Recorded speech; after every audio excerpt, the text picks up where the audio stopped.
जय श्री राम दोस्तों। आज की डिबेट गृह मंत्री अमित शाह और राहुल कंबल के बीच होने वाली है, क्योंकि पत्रकार ने अमित शाह से हर तरह के सवाल पूछे, जैसे UCC, NRC, one nation one election और इलेक्टोरल बॉन्ड। इन सब पर मोटा भाई ने शानदार जवाब दिया और साथ ही साथ पत्रकार को भी इस डिबेट में पेल दिया।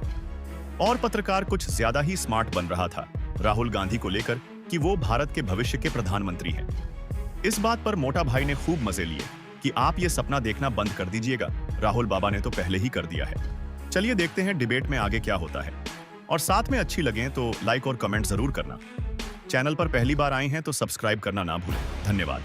चलिए शुरू करते हैं। सर, पर ये भी तो फैक्ट है ना कि जितने लोग आपको इस वक्त देख रहे हैं आज तक पर, इंडिया टुडे पे, टीवी में, सोशल में, डिजिटल में, उन सब के बीच में आपकी इमेज बनी एक चुनावी चाणक्य के तौर पे। हम सब जानते हैं कि आपको चुनाव लड़ने लड़ाने में बड़ा मजा आता है। अब 5 साल में एक बार होगा तो बाकी टाइम आपको लगेगा कि उतना एक्साइटमेंट जो बना रहता है चुनाव को लेके, फिर तो एक ही बार हो गया। हमें कोई तकलीफ नहीं होगी। आपका बड़ा प्रॉब्लम होने वाला है। 5 साल आप क्या करोगे भैया, एक ही बार हो जाएगा तो। नहीं, ये बात तो सही है। मेरे को जितने भी लोग हमारे हम साथ तो काम करेंगे, सत्ता में होंगे तो सरकार चलाएंगे, ऑपोजिशन में हो तो विरोध पक्ष का काम करेंगे। हम तो काम करेंगे, पार्टी को बढ़ाएंगे। मगर आपके लिए बड़ी प्रॉब्लम होने वाली है, ये बात सही है आपकी। नहीं, ये बात सही है, क्योंकि जितना मजा हम लोगों को डेटा में, सेफोलॉजी में, इलेक्शन में, घूमने फिरने में, जब डिबेट में आता है, और जितना नेता से भी सीखने को मिलता है। बाकी टाइम पे तो नेता एकदम मंत्री होता है, चुनाव के टाइम पे वो वनरेबल होता है। उस टाइम पे ठहरो, इतना ग्रॉस स्टेटमेंट। ये कोई सीखने नहीं आते हैं, हमारे पास सिखाने आते हैं। ये अलग है, हम सीखते नहीं है इनसे। ऐसे कभी जिंदगी में कोई गलती कर सकता है अमित शाह साहब को कुछ सिखाने ऐसी जरूरत ना, ऐसी गलती नहीं। अब आए ना लाइन पे। सर, मैं सिटीजनशिप अमेंडमेंट एक्ट पे आना चाहता हूँ। ये तो आपका बहुत टाइम से तैयार था, चुनाव से ऐन पहले लेके आ गए। ये तो कभी भी आप पहले भी ले आते। क्या ये चुनाव से ऐसे पहले लाएं कि थोड़ा सा एक हिंदू मुस्लिम या मेजॉरिटी माइनॉरिटी टाइप का हो जाए, वो अनसेटल हो जाए, आपका वोट पोलराइज हो जाए? पहले ले आते आप इसको। ऐसा है राहुल जी, आप मुझे लगता है लेजिस्लेटिव प्रोसीजर को ढंग से स्टडी ही नहीं करते हो। 2019 में कानून पारित हो गया है। बार बार मैंने कहा है कि पार्लियामेंट ने पारित किया कानून है, पत्थर पर लकीर है, ये होगा ही होगा। अब कहां सस्पेंस बचा है? 5 साल पहले कानून पारित हो गया था, अब सिर्फ रूल्स बनाए हैं। हमारी विल हमने 2019 के चुनाव के भारतीय जनता पार्टी के घोषणा पत्र में घोषित कर दी थी कि हम अगर बहुमत में आते हैं तो सिटीजनशिप अमेंडमेंट एक्ट लेकर आएंगे। आते ही सरकार ने अगस्त 2019 में ये बिल पारित कर दिया। राज्यसभा में भी पारित हुआ, लोकसभा में भी पारित हुआ। कहां कंफ्यूजन था? कंफ्यूजन ही नहीं था। टाइमिंग का क्वेश्चन डज नॉट अराइज। सवाल इतना है कि इस पर मर्ड डालने के लिए टाइमिंग का क्वेश्चन खड़ा किया जा रहा है। सबको मालूम था कि आने वाला है, और मैंने कभी नहीं कहा कि इस मामले पर हम पीछे हटेंगे। मैंने हर बार कहा ये पत्थर पर लकीर है और ये होकर रहेगा। हाँ भाई, आगे स्वाद। सर, संविधान में लिखा है कि देश का कानून किसी भी एक धर्म के खिलाफ कोई डिस्क्रिमिनेशन नहीं करेगा, भेदभाव नहीं करेगा। सवाल ये पूछा जा रहा है कि अगर क्रिश्चियंस आ सकते हैं, पारसी आ सकते हैं, एक सेकंड हिंदू आ सकते हैं, राहुल, सिख आ सकते ये हैं। आपका अपना सवाल है या विपक्ष के लोगों का है? स्पष्ट करो। दोनों का। तो मुस्लिम पर्सनल लॉ क्या है? नहीं, मेरा सवाल का सुनिए। पहले मेरे सवाल का जवाब दो ना भैया। मुस्लिम पर्सनल लॉ क्या है? आप नहीं समर्थन करते हो? मैं तो यूसीसी का समर्थक हूं, एकदम यूसीसी होना तो चाहिए। ओवैसी को भी पूछो। धर्म के आधार पर कानून नहीं होना चाहिए, वो कहने वाले मुस्लिम पर्सनल लॉ का समर्थन करते हैं। क्या समझ रखा है सबको? किसी में सोच नहीं है क्या? मैं बताता हूं क्यों इसमें 5 ही धर्मों को लिया गया है। एक कटु वास्तविकता है, होना नहीं चाहिए था। हमारी पार्टी तो उस वक्त थी ही नहीं। अगर होती निर्णायक स्थिति में तो हम कभी इस देश का बंटवारा नहीं करते। इस देश का बंटवारा नहीं होना चाहिए। परंतु दुर्भाग्य की बात है कि इस देश का बंटवारा हुआ, धर्म के आधार पर हुआ। और जब बंटवारा की घोषणा की गई, हजारों दोनों ओर से लोग वहां से यहां, यहां से वहां गए। ट्रेन की ट्रेनें कटी हुई आई, महिलाओं के साथ अत्याचार हुए, छोटी छोटी बच्चियों के साथ अत्याचार हुए। उस वक्त हमारे सारे नेता देश के, महात्मा गांधी, जवाहरलाल नेहरू, राजेंद्र प्रसाद, सरदार पटेल, मौलाना आजाद, सब ने कहा कि भाई जहां है वहां रह जाइए। अगर आपको बाद में भारत में आना है तो आपका स्वागत है, हम आपको नागरिकता देंगे। वो कहने का उद्देश्य था कि उस वक्त आपाधापी में आने से लोगों की जान न चली जाए, थोड़ा स्थिरता आने के बाद आइए। स्थिरता आने के बाद क्या हुआ मैं बताता हूं। पाकिस्तान में आजादी के वक्त 23% हिंदू थे, 23%, आज 2.7% है। कहां गए भाई? धर्म परिवर्तन 23 से 2.7 कहां गए? धर्म परिवर्तन हो गया। बेशुमार अत्याचार हुए, महिलाओं के साथ बलात्कार हुए, बच्चियों को उठा ले गया, बालिग बच्चियों के साथ निकाह पढ़ लिया गया। वो कहां जाए? वो भारत की शरण में आए।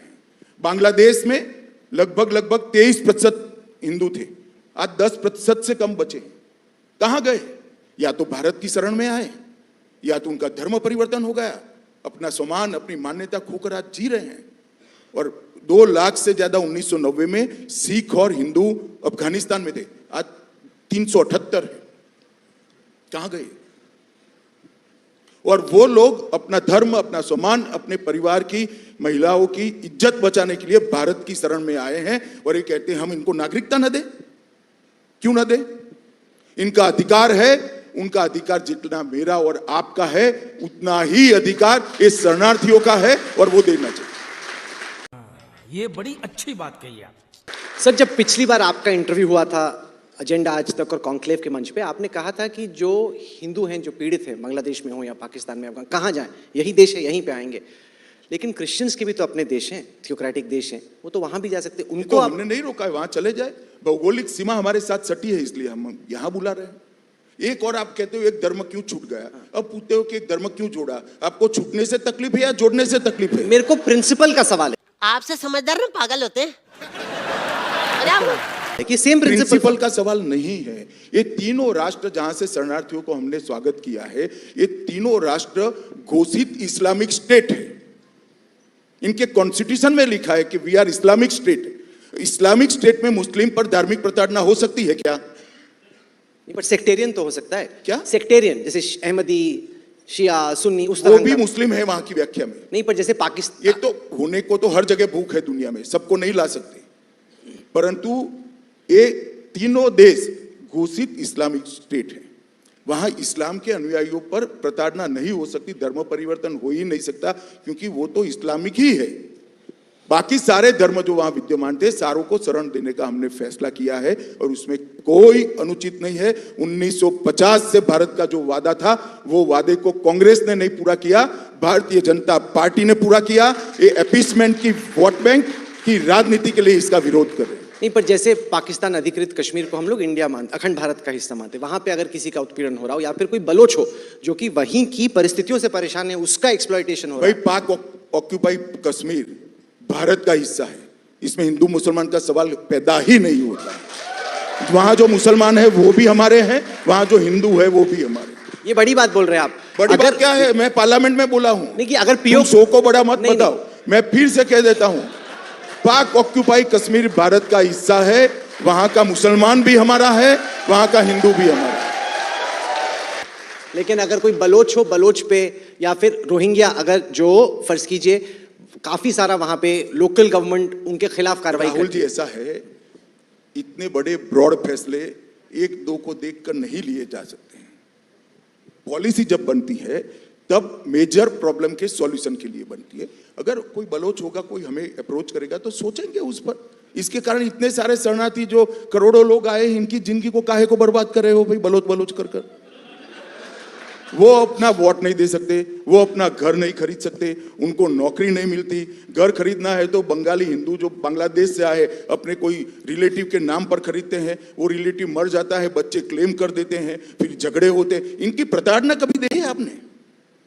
ये नेताओं की इंटरव्यू करने की जगह जो अफगानिस्तान से सिख हमारे सिरसा लेकर आया था और बाकी सारे जो शरणार्थी हैं, इनका इंटरव्यू करो तो मालूम पड़ेगा इनका दर्द क्या है। वो दिल्ली के मुख्यमंत्री ने पीसी की, वो तो कह रहे हैं कि जेब कतरे, चोरी, ये वो सब बढ़ जाएगा अगर आप सीए लेके आ जाए। ऐसा है, आप केजरीवाल जी कुछ पढ़े बगैर बोलने के लिए माहिर व्यक्ति है। इन्होंने कानून ही नहीं पढ़ा है। हमने कानून में 31 दिसंबर 2014 तक जो शरणार्थी आए हैं, इसके लिए ये कानून है। तो 31 दिसंबर 2014 में यहां गए, वो तो ऑलरेडी यहां है। और ये शरणार्थियों को जेब कतरे रैपिस्ट, ये कहना ठीक नहीं है। मैं केजरीवाल को इतना ही कहता हूं कि इतने बांग्लादेश और रोहिंग्या से घुसपैठिए आए हैं, इनके लिए एक लफ्ज बोले होते तो थोड़े निकल दे। घुसपैठिए और शरणार्थी में बड़ा अंतर है। जो यहाँ पर घुस कर आता है, गैर कानून तरीके से आता है, जिस पर कोई प्रताड़ना होने के बावजूद भी आता है, वो घुसपैठिया है। देश इसको स्वीकार नहीं कर सकता। और जो शरण में आता है, धार्मिक प्रताड़ना के कारण आता है, अपने परिवार की बच्चियों की आबरू की रक्षा के लिए आता है, अपने धर्म की रक्षा के लिए आता है, इसको घुसपैठियों के साथ कभी भी इसका कंपैरिजन नहीं कर सकते। अभी अभी अफगानिस्तान में जब निजाम बदला, सैकड़ों सिख भाई सर पर गुरुद्वारा रख कर आए थे। मैंने उनकी आंखों का दर्द देखा है, मेरे घर पर आकर मुझे मिले थे। किसी को पसंद नहीं है अपना देश छोड़कर, अपनी संपत्ति छोड़कर, अपना गांव छोड़कर आना, परंतु मजबूर हो जाते हैं। जब इनके लिए भी हम नहीं सोचेंगे, इतनी संवेदना नहीं रखेंगे, तो हम तो ऐसी राजनीति नहीं करते हैं। ये हमारे देश का वादा था जो नरेंद्र मोदी जी ने पूरा किया है और इसमें कोई बदलाव नहीं। जिस तरह तुम वीडियोस देखते हो बेटा, सब्सक्राइब क्यों नहीं करते? इस बार जरूर करना, बहुत पुण्य मिलेगा।